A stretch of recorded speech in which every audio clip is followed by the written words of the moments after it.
പ്രിയപ്പെട്ട വിദ്യാർത്ഥികളെ നമസ്കാരം. നമുക്കിന്ന് 10ാം ക്ലാസ്സിലെ അടിസ്ഥാന പാഠാവലിയിലെ ഒന്നാമത്തെ യൂണിറ്റ് പരിചയപ്പെടാം. ഈ യൂണിറ്റിലെ പ്രധാനപ്പെട്ട ചില ചോദ്യങ്ങളും ഉത്തരങ്ങളുമാണ് നമ്മൾ ചർച്ച ചെയ്യുന്നത്. ഒന്നാമത്തെ പാഠഭാഗം ഷാഹിന ഇ.കെയുടെ ചെറുകഥയായ ചിത്രകാരിയാണ്. ഈ കഥയിലെ പ്രധാനപ്പെട്ട ചില ചോദ്യങ്ങൾ നോക്കാം. ദൈവം തൊട്ട കൈവിരൽ. ആരുടെ കൈവിരലിനെ കുറിച്ചാണ് ഇങ്ങനെ പറയുന്നത്? ചിത്രകാരി എന്ന കഥയിലെ ഫിസ എന്ന കഥാപാത്രത്തിൻ്റെ കൈവിരലുകളെ കുറിച്ചാണ് ദൈവം തൊട്ട കൈവിരൽ എന്ന് പറയുന്നത്. അവളുടെ കഴിവ് ദൈവദത്തവും അസാധാരണവും. അയിനിപ്പ എന്താ, ഓള് വരച്ചോട്ടെ, ഓള് കൈകൊണ്ടല്ലേ. ഇത് ആരുടെ വാക്കുകളാണ്? ഹാഫിസിൻ്റെ ഉപ്പയുടെ വാക്കുകളാണ്. അടുപ്പത്തെ പണി ഒരു കടലാഫിസേ, അതങ്ങോട്ട് തീർന്നു എന്ന് പറയാൻ പറ്റിയെങ്ങനെ? ഫിസയുടെ അമ്മായിയമ്മയുടെ വാക്കുകളിൽ തെളിയുന്ന ആശയം കഥയുടെ അടിസ്ഥാന ഭാവം തന്നെയാണ് എന്ന് പറയാമോ? വിശകലനക്കുറിപ്പ് തയ്യാറാക്കുക. സ്ത്രീകളുടെ സ്ഥാനം അടുക്കളയിലാണെന്നും അവരുടെ പ്രധാന ജോലി വീട്ടുപണി കാണുമെന്ന പരമ്പരാഗതവും ഇടുങ്ങിയതുമായ ചിന്താഗതിയാണ് ഉമ്മയുടെ മനോഭാവത്തിൽ പ്രകടമാകുന്നത്. ചിത്രരചന പോലെയുള്ള കലാപരമായ കഴിവുകളെ അവർ വില കുറച്ച് കാണുന്നു. അടുക്കളപ്പണി ഒരിക്കലും തീരാത്തതും മഹത്തരമായ ഒന്നാണെന്നും അതിനു മുന്നിൽ ചിത്രരചന കേവലം നിസ്സാരമാണെന്നും സ്ഥാപിക്കാൻ അവർ ശ്രമിക്കുന്നു. പെൺകുട്ടികൾക്ക് പറഞ്ഞ പണിയല്ല ചിത്രരചന. ഈ വാദം സ്ത്രീകളുടെ കഴിവിനെയും താല്പര്യങ്ങളെയും അടിച്ചമർത്തുന്ന സാമൂഹിക മനോഭാവത്തെയാണ് കാണിക്കുന്നത്. കലയോടുള്ള പുച്ഛവും സ്ത്രീകളോടുള്ള വിവേചനപരമായ കാഴ്ചപ്പാടും ഈ വാക്കുകളിൽ നിന്ന് വ്യക്തമാകുന്നു. വീട്ടുജോലി ഒരിക്കലും അവസാനിക്കാത്ത കടൽ പോലെയാണെന്നാണ് ഉമ്മയുടെ അഭിപ്രായം. അത് ചെയ്തു തീർത്തുവെന്ന് പറയുന്നതിൽ ഒരർത്ഥവും ഇല്ലെന്നാണ് അവരുടെ വാദം. അടുക്കളയിലായാലും സമൂഹത്തിൻ്റെ മറ്റു തട്ടുകളിലായാലും സ്ത്രീകൾക്ക് പ്രത്യേകം വ്യക്തിത്വം അനുവദിച്ചു കൊടുക്കാൻ മടിക്കുന്ന ഒരു സാമൂഹിക നീതിയാണ് ഇന്നും നിലനിൽക്കുന്നത്. ഈ ദുഷിച്ച സാമൂഹിക നീതിക്കെതിരെയുള്ള പോരാട്ടമാണ് ചിത്രകാരി എന്ന കഥയിലൂടെ കഥാകാരി നടത്തുന്നത്. ദൈവമേ, ആ കലാകാരിയാണ് ഈ കച്ചവടക്കാരൻ്റെ മുക്കുകയറിൽ. സുഹൃത്തിൻ്റെ ഈ വാക്കുകളിലെ സൂചന എന്താണ്? കഴിവുള്ള കലാകാരിക്ക് അർഹിക്കുന്ന പരിഗണന കിട്ടാത്തതിലുള്ള പരിഹാസവും സഹതാപവുമാണ് ഇവിടുത്തെ സൂചന. അടുപ്പത്തെ പണി ഒരു കടലാഫിസ്, അതങ്ങോട്ട് തീർന്നു എന്ന് പറയാൻ പറ്റുന്ന എങ്ങനെ? എൻ്റെ പെയിൻറ്റടി പോലെ അല്ല ഇത്. ഉമ്മയുടെ ഈ വാക്കുകളിൽ തെളിയുന്ന പ്രധാന ഭാവം എന്താണ്? പുച്ഛം. ഒരു പണ്ടാരവും വേണ്ട. എക്സിബിഷനെ കുറിച്ച് ഹാഫിസ് ഇങ്ങനെ പറയുമ്പോൾ തെളിയുന്ന ഭാവമേതാണ്? അസഹിഷ്ണുത. അവളുടെ വീട് നിറയെ ചിത്രങ്ങളായിരുന്നു. പലതരത്തിലുള്ളവ, വലുപ്പങ്ങളിലുള്ളവ, നിറങ്ങളിലുള്ളവ. ഫിസയുടെ വീടിനെക്കുറിച്ചുള്ള ഈ വിവരണം കഥയിൽ നൽകുന്ന സൂചന എന്ത്? ഫിസയുടെ വീടിനെക്കുറിച്ചുള്ള വിവരണം അവളുടെ ജീവിതത്തിൽ ചിത്രകലക്ക് എത്രത്തോളം പ്രാധാന്യമുണ്ടായിരുന്നു എന്ന് കാണിക്കുന്നു. ചിത്രരചന അവൾക്ക് കേവലം ഒരു വിനോദമായിരുന്നില്ല, മറിച്ച് അതവളുടെ ജീവിതത്തിൻ്റെ ഭാഗമായിരുന്നു. പലതരം ചിത്രങ്ങൾ എന്നത് അവളുടെ വൈവിധ്യമാർന്ന കഴിവിനെയും ഭാവനയുമാണ് സൂചിപ്പിക്കുന്നത്. വിവാഹത്തിന് മുമ്പ് അവൾ ജീവിച്ചിരുന്ന അന്തരീക്ഷം കലയെ പ്രോത്സാഹിപ്പിക്കുന്ന ഒന്നായിരുന്നു. ഹാഫിസിൻ്റെ വീട്ടിലെ അനുഭവങ്ങളുമായി താരതമ്യം ചെയ്യുമ്പോൾ ഈ വിവരണം ഫിസക്ക് നഷ്ടപ്പെട്ട കലാപരമായ സ്വാതന്ത്ര്യത്തിൻ്റെയും പ്രോത്സാഹനത്തിൻ്റെയും ഓർമ്മപ്പെടുത്തൽ കൂടിയാണ്. ഫിസ എന്ന ചിത്രകാരിയായ വീട്ടമ്മയാണ് ഷാഹിന ഇ.കെയുടെ ചിത്രകാരി എന്ന കഥയിലെ മുഖ്യ കഥാപാത്രം. ചെറിയ പ്രായത്തിൽ തന്നെ വരകളോടും വർണ്ണങ്ങളോടും പ്രത്യേക ആഭിമുഖ്യം പുലർത്തിയിരുന്ന ഒരു പെൺകുട്ടിയായിരുന്നു അവൾ. അവളുടെ വിവാഹാലോചനയുടെ അവസരത്തിൽ മകളുടെ ചിത്രരചനാ കൗതുകത്തെക്കുറിച്ച് അവളുടെ പിതാവ് വരൻ്റെ ബന്ധുക്കളോട് പറയുന്നുണ്ട്. അന്ന് അക്കാര്യത്തിന് വലിയ പ്രാധാന്യമൊന്നും അവർ നൽകിയിരുന്നില്ല. ഹാഫിസ് എന്ന ഒരു വ്യവസായിയെയാണ് ഫിസ വിവാഹം ചെയ്യുന്നത്. വിവാഹത്തിൻ്റെ ആദ്യ ദിനങ്ങളിൽ പോലും മറ്റൊന്നിലും ശ്രദ്ധ കേന്ദ്രീകരിക്കാതെ ചിത്രരചനയുമായിരിക്കുന്ന ഭാര്യയോട് അതിനെക്കുറിച്ച് അന്വേഷിക്കുമ്പോഴെല്ലാം പലപ്പോഴും മൗനമായിരുന്നു അവളുടെ മറുപടി. എല്ലാവരും കൂടുമ്പോഴും വർത്തമാനം പറഞ്ഞിരിക്കുമ്പോഴും അവൾ പെട്ടെന്ന് എഴുന്നേറ്റ് പോകാറുണ്ട്. ഹാഫിസിൻ്റെ ഉമ്മയ്ക്കും ഫിസയുടെ വിചിത്രമായ പെരുമാറ്റത്തിൽ അസ്വസ്ഥതയുണ്ടായിരുന്നു. വീട്ടിലെ വളരെ അത്യാവശ്യം പണികൾ മാത്രമേ അവൾ ചെയ്യാറുള്ളൂ. പാചക കാര്യങ്ങളിൽ കൂടുതൽ ശ്രദ്ധിക്കണമെന്നും കൂടുതൽ പുതിയ വിഭവങ്ങൾ ഉണ്ടാക്കണമെന്നും അവർ ഫിസയെ ഉപദേശിക്കുന്നു. അടുക്കള പണിക്കാണ് പെൺകുട്ടികൾ മുൻതൂക്കം നൽകേണ്ടത്. പെൺകുട്ടികൾക്ക് പറഞ്ഞിട്ടുള്ള പണിയല്ല ചിത്രരചന. കുടുംബത്തിലുള്ളവർക്ക് നല്ല ഭക്ഷണം ഉണ്ടാക്കി കൊടുക്കലും കുട്ടികളെ നോക്കലുമാണ് സ്ത്രീകളുടെ പ്രധാന കർത്തവ്യം എന്നും ഉമ്മ പലപ്പോഴും പറയാറുണ്ട്. ഉമ്മയുടെ എതിർപ്പ് കാരണം കുറേ നാൾ ഫിസ ചിത്രങ്ങൾ വരക്കാതെ ഇരിക്കുന്നു. വർഷങ്ങൾക്ക് ശേഷം വീണ്ടും അവൾ വരക്കാൻ തുടങ്ങുന്നു. ഭാര്യയുടെ ചിത്രരചനയെക്കുറിച്ച് കൂടുതൽ വിവരങ്ങൾ കൂട്ടുകാരിൽ നിന്ന് അറിഞ്ഞതോടെ ഹാഫിസിന് അവളോട് അല്പം അസൂയയും അപകർഷതയും തോന്നുന്നു. തൻ്റെ ഭാര്യ മറ്റുള്ള സ്ത്രീകളിൽ നിന്നും വ്യത്യസ്തയാണെന്ന ചിന്ത ഹാഫിസിൽ കൗതുകവും ദേഷ്യവും ജനിപ്പിച്ചു. അവളുടെ ബ്രഷ് തട്ടിയെറിയുവാൻ പോലും ഒരിക്കൽ അയാൾ തയ്യാറാകുന്നു. ദൈവം തൊട്ട കൈവിരലുകളാണ് അവൾക്കുള്ളതെന്ന കൂട്ടുകാരൻ്റെ അഭിപ്രായ പ്രകടനം അയാളെ അസ്വസ്ഥനാക്കുന്നു. വെറുമൊരു കച്ചവടക്കാരനായ ഹാഫിസിന് ഭാര്യയുടെ കലാബോധവും സർഗാത്മക ശേഷിയും അംഗീകരിക്കാൻ ഒരിക്കലും ആവുമായിരുന്നില്ല. അവളുടെ മുന്നിൽ താൻ ചെറുതായി പോകുന്നതായി അയാൾക്ക് പലപ്പോഴും തോന്നി. വീട്ടിലെ പണികളെല്ലാം തീർത്തിട്ടാണ് അവൾ വരക്കാനിരിക്കുന്നത്. ഭർത്താവിനും കുടുംബത്തിനും തൻ്റെ വര ഇഷ്ടപ്പെടാത്തതിൽ അവൾക്ക് ദുഃഖമുണ്ടായിരുന്നു. തൻ്റെ കലാപ്രവർത്തനങ്ങളെ അംഗീകരിക്കാൻ കഴിയുന്ന ഒരു കുടുംബാന്തരീക്ഷം തനിക്ക് ലഭിക്കാത്തതിൽ അവൾ ഏറെ ദുഃഖിതയായിരുന്നു. കാലാകാലങ്ങളായി സ്ത്രീകൾ അനുഭവിക്കുന്ന സർഗാത്മകതയുടെ നിഷേധത്തിനെതിരായി ശക്തമായ പ്രതിഷേധമാണ് ചിത്രകാരി എന്ന കഥ. സ്വത്വബോധം പ്രകടിപ്പിക്കാൻ കഴിയാതെ പോകുന്ന അനേകം ഫിസമാരുടെ ജീവിതവും ആത്മസംഘർഷവും സൂക്ഷ്മതയോടെ ഈ കഥയിൽ അവതരിപ്പിക്കുന്നു. കൽബിലെ നിലാവ് എന്നത് KT മുഹമ്മദ് എഴുതിയ മനോഹരമായ ഒരു പ്രണയഗാനമാണ്. പ്രകൃതിയെയും താമരപ്പൂങ്കാവനത്തിൽ താമസിക്കുന്ന നായികയെയും ഈ ഗാനത്തിൽ കവി അവതരിപ്പിക്കുന്നു. മലയാളികൾ ഒരു കാലത്ത് ഹൃദയത്തിലേറ്റിയ ഈ ഗാനം നമ്മുടെ സമ്പന്നമായ ഗാന സാഹിത്യ പാരമ്പര്യത്തിലേക്കുള്ള വാതിലാണ്. വൈക്കം മുഹമ്മദ് ബഷീറിൻ്റെ ബാല്യകാല സഖി എന്ന നോവൽ സിനിമയാക്കിയപ്പോൾ ഈ ഗാനം അതിൽ ഉപയോഗിച്ചിട്ടുണ്ട്. നായികയുടെ സൗന്ദര്യം നായകൻ വർണ്ണിച്ച് പാടുന്ന രൂപത്തിലുള്ളതാണ് ഈ ഗാനം.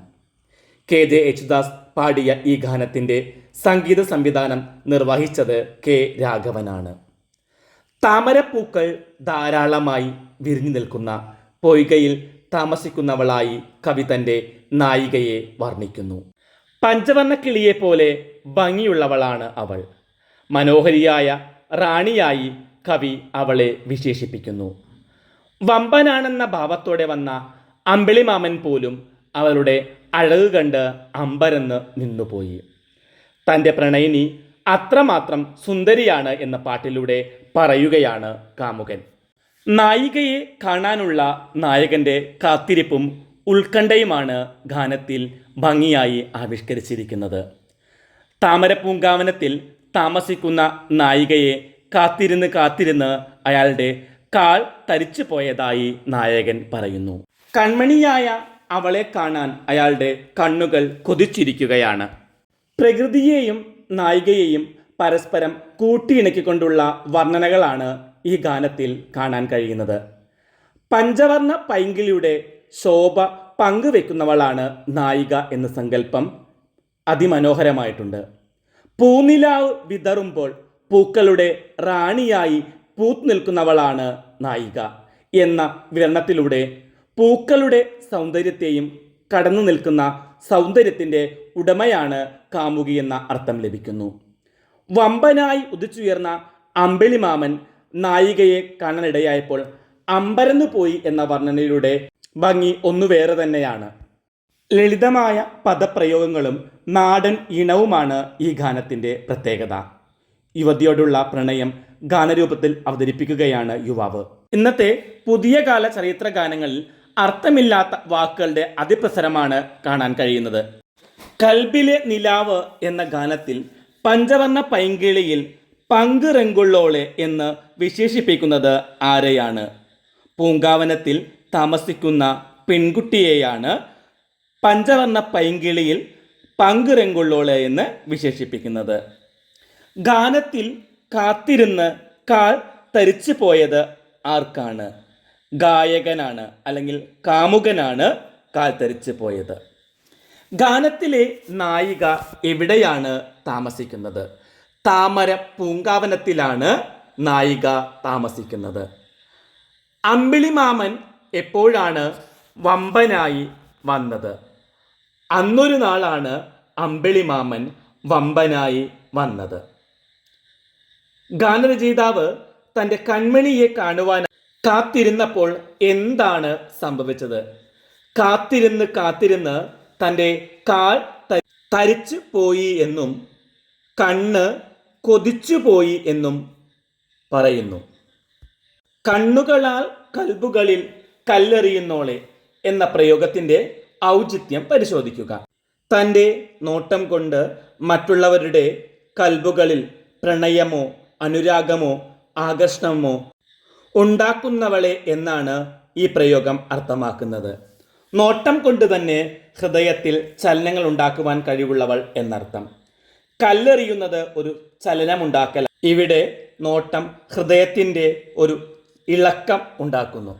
കാൽ തരിച്ചുപോയി എന്ന പ്രയോഗം സൂചിപ്പിക്കുന്നത് കാത്തിരുന്ന് മടുത്തു എന്നാണ് അർത്ഥം. അമ്പിളിമാമൻ അമ്പരന്ന് നിൽക്കാനുള്ള കാരണം എന്താണ്? പെൺകുട്ടിയുടെ സൗന്ദര്യം കണ്ടിട്ടാണ് അമ്പിളിമാമൻ അമ്പരന്നു നിന്നത്. പരിസ്ഥിതിയെ തകിടം മറിക്കുന്ന വനനശീകരണം പ്രമേയമാക്കി ഡോക്ടർ വയല വാസുദേവപിള്ള എഴുതിയ തനത് നാടകമാണ് ഒരു പക്ഷിക്കുഞ്ഞിൻ്റെ മരണം. പ്രകൃതിയും മനുഷ്യനും തമ്മിലുള്ള ബന്ധത്തെയും ചൂഷണത്തെയും പ്രതീകാത്മകമായി ഈ നാടകത്തിൽ അവതരിപ്പിക്കുന്നു. വഴിയരികിലെ ഒരു വലിയ ആൽമരവും അതിൽ വസിക്കുന്ന ഒരു കൂട്ടം വെളുത്ത പക്ഷികളുമാണ് പ്രധാന കഥാപാത്രങ്ങൾ. അന്ധനായ പക്ഷിശാസ്ത്രക്കാരനാണ് അവരുടെ വഴികാട്ടിയും ഗുരുവും. കൂട്ടം തെറ്റിപ്പോയ ഒരു കിളിയെക്കുറിച്ചുള്ള ദുഃഖത്തോടെയാണ് നാടകം ആരംഭിക്കുന്നത്. പക്ഷികൾക്ക് വിശക്കുന്നു, അവർക്ക് ഭക്ഷണം കണ്ടെത്തണം. അവരുടെ താമസ സ്ഥലമായിരുന്ന കാട് വെട്ടി തെളിച്ചിരിക്കുന്നു. പക്ഷിശാസ്ത്രക്കാരൻ പറഞ്ഞതനുസരിച്ച് ദൂരെയുള്ള വിളഞ്ഞു നിൽക്കുന്ന കതിർക്കുലകൾ കൊത്തിക്കൊണ്ടുവരാനായി കിളികൾ പോകുന്നു. ആ പാടം നമ്മുടേതാണെന്നും ഭയക്കേണ്ടതില്ല എന്നും അദ്ദേഹം അവരോട് പറയുന്നു. തനിക്ക് പറക്കാൻ തളർച്ച തോന്നിയതിനാൽ പക്ഷികളോട് വേഗം പോയി വരാൻ അദ്ദേഹം ആവശ്യപ്പെടുകയാണ്. പക്ഷികൾ പോയ തക്കം നോക്കി പാടത്തിന്റെ ഉടമ അമ്പും വില്ലുമായി എത്തുന്നു. കിളികളെ പറഞ്ഞയച്ച പക്ഷിശാസ്ത്രക്കാരനോട് അയാൾക്ക് കടുത്ത അമർഷമുണ്ട്. അയാൾ പക്ഷിശാസ്ത്രക്കാരനെ ബലമായി പിടിച്ചുകൊണ്ടുവന്ന് അമ്പെയ്യുന്നു. തൻ്റെ പക്ഷികൾ തിരിച്ചു വരുമെന്നും അവർ തൻ്റെ വാക്കുകൾ പൂക്കളിലും നക്ഷത്രങ്ങളിലും കൊത്തിവെച്ചിട്ടുണ്ടെന്നും ശാസ്ത്രകാരൻ പറയുന്നു. ഉടമയുടെ ക്രൂരമായ അമ്പുകളേറ്റ് അദ്ദേഹം ദയനീയമായി വിലപിക്കുന്നു. അയാളുടെ രക്തം വീഴുന്ന പോലെ ചുറ്റുമുള്ള വെളുത്ത പൂക്കൾ ചുവന്നു തുടങ്ങുന്നു. ഭയന്നുപോയ ഉടമ ഓടി രക്ഷപ്പെടുന്നു. നെൽക്കതിരുമായി തിരിച്ചെത്തുന്ന കിളികൾ ഗുരുവിനെ കാണാതെ വിലപിക്കുന്നു. ചുറ്റുമുള്ള പൂക്കൾ ചുവന്നിരിക്കുന്നത് കണ്ട് അവർ അമ്പരന്നു. ഉടമയാണ് ഗുരുവിനെ ഉപദ്രവിച്ചതെന്ന് അവർക്ക് മനസ്സിലാകുന്നു. ഒടുവിൽ കൂരമ്പുകളേറ്റ് ധ്യാനത്തിലിരിക്കുന്ന ഗുരുവിനെ അവർ കണ്ടെത്തുകയാണ്. ഉടമ തങ്ങളിൽ ഒരുവനായിരുന്നുവെന്നും സ്വർണ്ണച്ചിറക് സ്വയം അറുത്തെറിഞ്ഞ് പാടത്തിന്റെ ഉടമയായതാണെന്നും പക്ഷിശാസ്ത്രക്കാരൻ വെളിപ്പെടുത്തുന്നു. കിളികൾ സ്നേഹത്തോടെ കൂരമ്പുകൾ ഊരി മാറ്റുന്നു. അപ്പോൾ അവരുടെ വെളുത്ത തുവലുകളും ചുവക്കുന്നു. ഗുരുവിനായി അവർ സരശയ്യ ഒരുക്കുന്നു. ഭയന്നു വിറച്ച് ഓടിയെത്തുന്ന ഉടമ കിളികളോട് അഭയം ചോദിക്കുകയാണ്. തനിക്ക് ചിറകുകൾ നഷ്ടപ്പെട്ടെന്ന് വിലപിക്കുന്നു. കിളികൾ ഉടമയ്ക്ക് സ്വർണ്ണ ചിറക് നൽകുന്നു. അങ്ങനെ അവർ ഒരുമിച്ച് പറക്കാൻ ശ്രമിക്കുന്നു. ഇതോടെ വെളുത്ത പൂക്കൾ ചുവക്കുന്ന പ്രക്രിയ അനീതിക്കെതിരായ പ്രതിഷേധത്തിന്റെ അടയാളമാണ്. എല്ലാവരും കൂടെ കൊത്ത്. അയാൾ രക്തം വാർന്ന് വെയിലത്ത് വാടി വീഴും. ആ പാടത്തിനൊത്ത നടുവിൽ പക്ഷിശാസ്ത്രക്കാരൻ, അയ്യോ വേണ്ട, എൻ്റെ പൊന്നും കുടങ്ങളെ കൊത്തണ്ട. ആ രക്തം കൊണ്ട് കുഴക്കേണ്ട.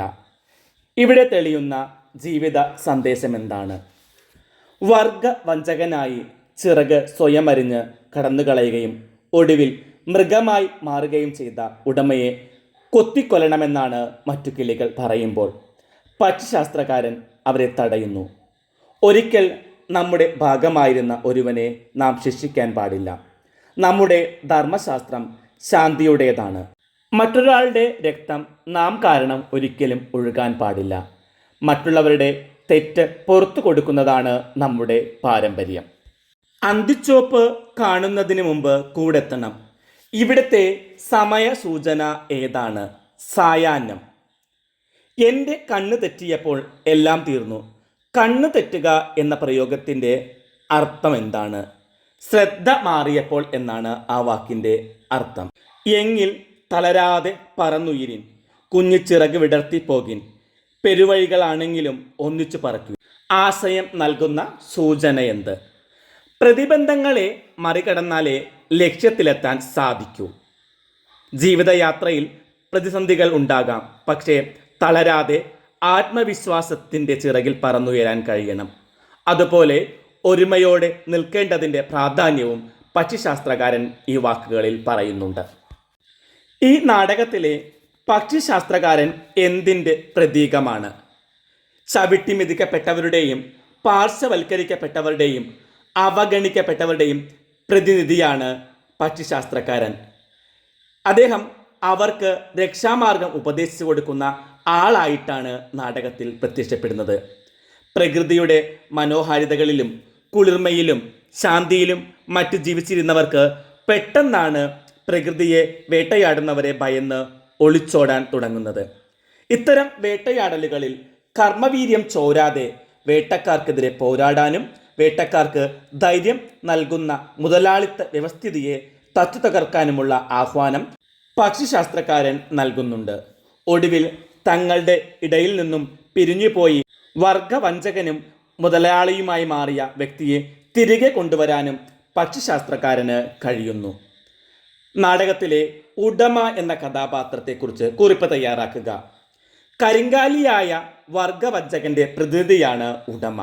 ഒപ്പം തൊഴിലാളികളുടെ അധ്വാന ഫലം അനുഭവിക്കുന്ന ബൂർഷ മുതലാളിയുടെ അടയാളമാണ്. പണവും സ്ഥാനമാനങ്ങളും ആഗ്രഹിച്ച് സ്വന്തം വർഗത്തെ ഒറ്റുകൊടുക്കുന്ന വെറും ഒറ്റുകാരനായി ആ കഥാപാത്രം മാറുന്നു.